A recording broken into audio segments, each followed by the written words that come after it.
piac igazi szuper nagyasszonyát, a Kiskegyed és a Blik nők főszerkesztőjét. Jó estét kívánok! Szerettem volna a zene csodájáról beszélni, de sajnos Kriszti elte. Ezért a énekesnőkkel kapcsolatban csak Lady Gagának volt egy fontos mondata, azt mondta, hogy az egy kicseszett fiúklub. És nagyon nehéz belekerülni. Lady Gaga egy dolog, világ az. És az énekesnőknek azért is van hatalmas szerepe, tudják törni a zeneiparban ezt az egyetlen kategóriát, ugyanis énekesnő nem lehet férfi semmiképp sem. Mindig kicsit toll a világba a nők elfogadása és elismerése szempontjából, akár Magyarországon is. Úgyhogy nézzük ki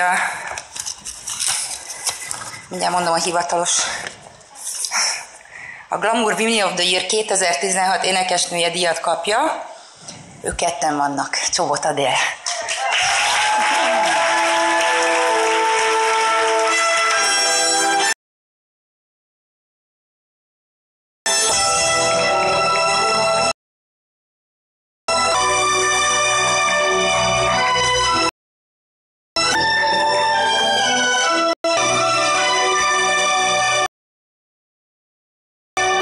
Megbocsátjátok, hogy a sírokat...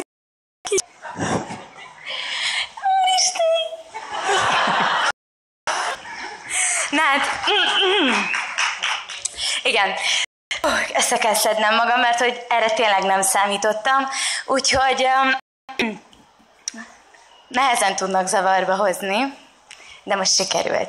Szóval nagyon szépen köszönöm, számomra megtiszteltetés, a jelölés egyáltalán ilyen fantasztikus énekesnők mellett, meg a többi kategóriának is mondom ezt, mindenki elképesztő egytől egyig.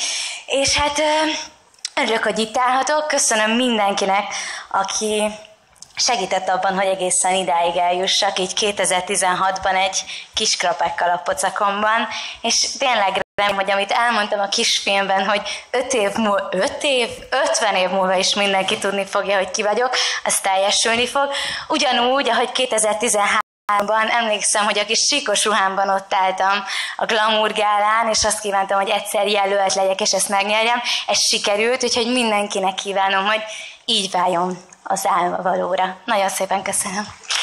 Gratulálunk, ne rohanjatok el, egy fotót szeretnénk mindenképpen rólad és rólatok. Szépen készíteni rólatok, addig persze a tapsvihar az ovációhoz. Igen, hadd kérjük egy kis tapsvihart, 2, 3,